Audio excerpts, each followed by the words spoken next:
Bismillahirrahmanirrahim. Assalamualaikum warahmatullahi wabarakatuh. Perkenalkan, nama saya Alwi Fauzi Alawiyin, kelas 1A, Prodi HES, NIM 121040473. Di sini saya akan membahas materi ittihad. Baik, kita masuk ke pengertian ittihad. Ittihad bahasa Arabnya ittihad adalah sebuah usaha yang sungguh-sungguh yang sebenarnya bisa dilaksanakan oleh siapa saja yang sudah berusaha mencari ilmu untuk memutuskan suatu perkara yang tidak dibahas dalam Al-Quran maupun hadis dengan syarat menggunakan akal sehat dan pertimbangan matang. Namun pada perkembangan selanjutnya diputuskan bahwa ittihad sebaiknya hanya dilakukan para ahli agama Islam. Selanjutnya, tujuan ittihad adalah untuk memenuhi keperluan umat manusia akan pegangan hidup dalam beribadah kepada Allah Subhanahu wa taala di suatu tempat tertentu atau pada suatu waktu tertentu. Orang yang melakukan ittihad disebut muttahid, dan muttahid itu adalah orang yang melakukan ittihad. Fungsi ittihad. Meski Al-Quran sudah diturunkan secara sempurna dan lengkap, tidak berarti semua hal dalam kehidupan manusia diatur secara detail oleh Al-Quran maupun Al-Hadis. Selain itu, ada perbedaan keadaan pada saat turunnya Al-Quran dengan kehidupan modern, sehingga setiap saat masalah baru akan terus berkembang dan diperlukan aturan turunan dalam melaksanakan ajaran Islam dalam kehidupan beragama sehari-hari. Jika terjadi persoalan baru bagi kalangan umat Islam di suatu tempat tertentu atau di suatu masa waktu tertentu yang akan datang, maka persoalan tersebut dikaji apakah perkara yang dipersoalkan itu sudah ada dan jelas ketentuannya dalam Al-Quran atau Al-Hadis. Sekiranya sudah ada, maka persoalan tersebut harus mengikuti ketentuan yang ada sebagaimana disebutkan dalam Al-Quran atau Al-Hadis itu. Namun jika persoalan tersebut merupakan perkara yang tidak jelas atau tidak ada ketentuannya dalam Al-Quran dan Al-Hadis, pada saat itulah maka umat Islam memerlukan ketetapan ittihad. Tapi yang berhak membuat ittihad adalah mereka yang mengerti dan paham Al-Quran dan Al-Hadis. Jenis-jenis ittihad ada 6. Ijtima, qiyas, masalah, mursala, sudud, zariyah, istisab, khuf. Ini jenis-jenis ittihad yang saya ketahui. Yang pertama, Ijma artinya kesepakatan, yakni kesepakatan para ulama dalam suatu menetapkan suatu hukum dalam agama berdasarkan Al-Quran dan Hadis. Dalam suatu perkara yang terjadi adalah keputusan bersama yang dilakukan oleh para ulama dengan cara ittihad untuk kemudian dirundingkan dan disepakati.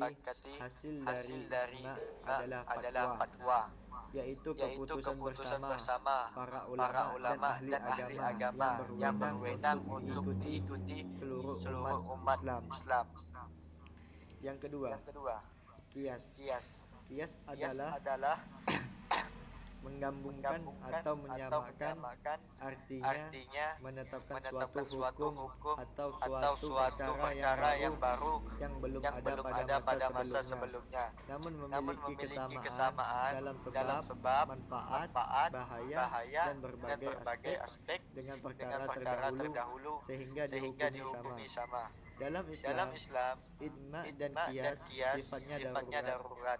Bila memang terdapat hal-hal ternyata belum ditetapkan pada masa-masa sebelumnya. Dan inilah beberapa definisi qiyas atau disebut analogi. Ada empat.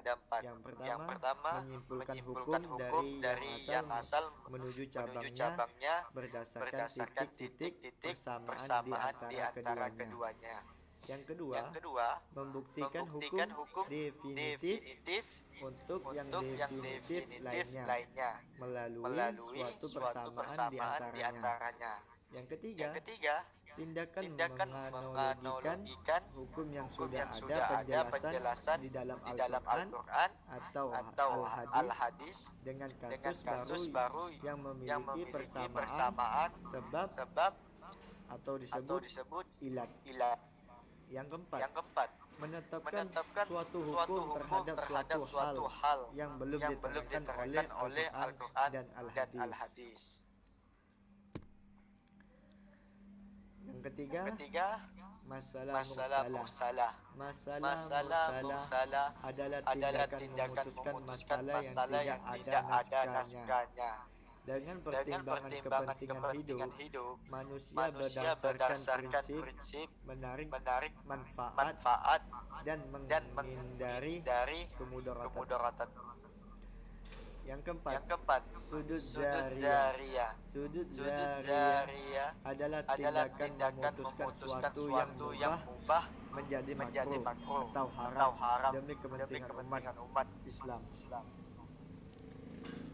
Yang kelima, istisab adalah tindakan menetapkan berlakunya suatu ketetapan sampai ada alasan yang bisa mengubahnya.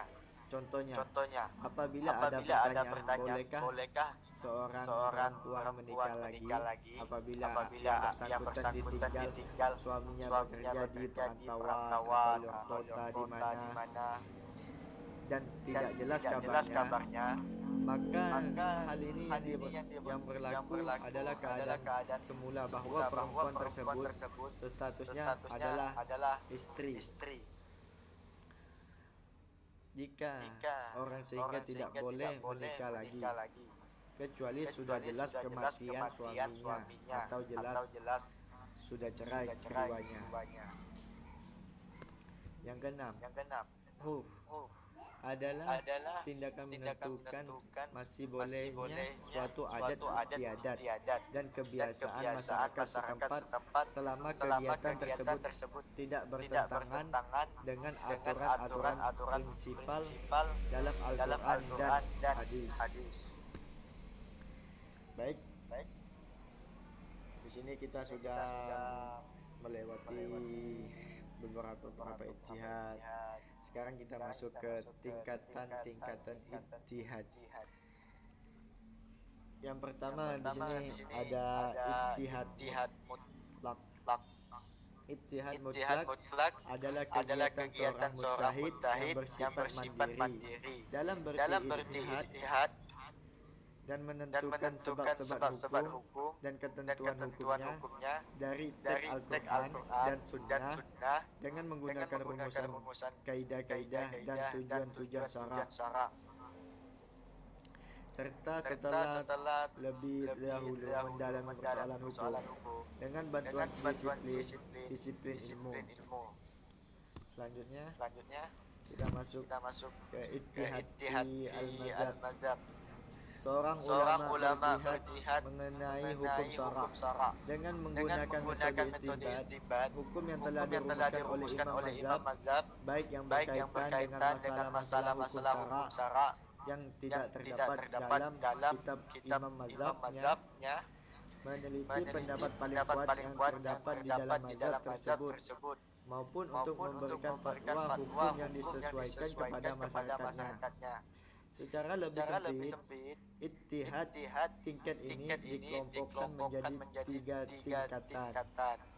Yang pertama, ittihad at-tarid, yaitu kegiatan ittihad yang dilakukan oleh seorang mujtahid dalam mazhab tertentu untuk melahirkan hukum syara' yang tidak terdapat dalam kumpulan hasil ittihad. Imam mazhabnya dengan berpegang kepada kaidah-kaidah atau rumusan-rumusan hukum imam mazhabnya.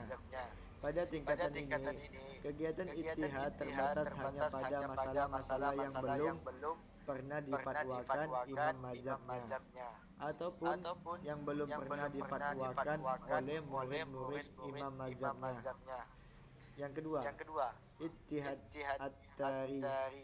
at-tarji, yaitu kegiatan ittihad yang dilakukan untuk memilih pendapat yang dipandang lebih kuat di antara pendapat-pendapat imam mazhabnya, atau antara pendapat imam dan pendapat murid-murid imam mazhab, atau antara pendapat imam mazhabnya dan pendapat imam mazhab lainnya. Kegiatan ulama pada tingkatan ini hanya melakukan pemilihan pendapat dan tidak melakukan istinbat hukum syara'. Yang ketiga, ittihad al-futiyah, yaitu kegiatan ittihad dalam bentuk menguasai seluk-beluk pendapat-pendapat hukum imam mazhab dan ulama mazhab yang dianutnya, dan memanfaatkan pendapat-pendapat tersebut kepada masyarakat. Kegiatan yang dilakukan ulama pada tingkatan ini terbatas hanya pada fatwakan pendapat-pendapat hukum mazhab yang dianutnya, dan sama sekali tidak melakukan istinbat hukum yang tidak pula memilih pendapat yang ada di dalamnya. Sekian, terima kasih. Sampai sini materi yang saya sampaikan. Mohon maaf jika ada yang salah. Baiklah, saya tutup materi ittihad ini dengan membaca hamdalah. Alhamdulillahirabbil alamin. Semoga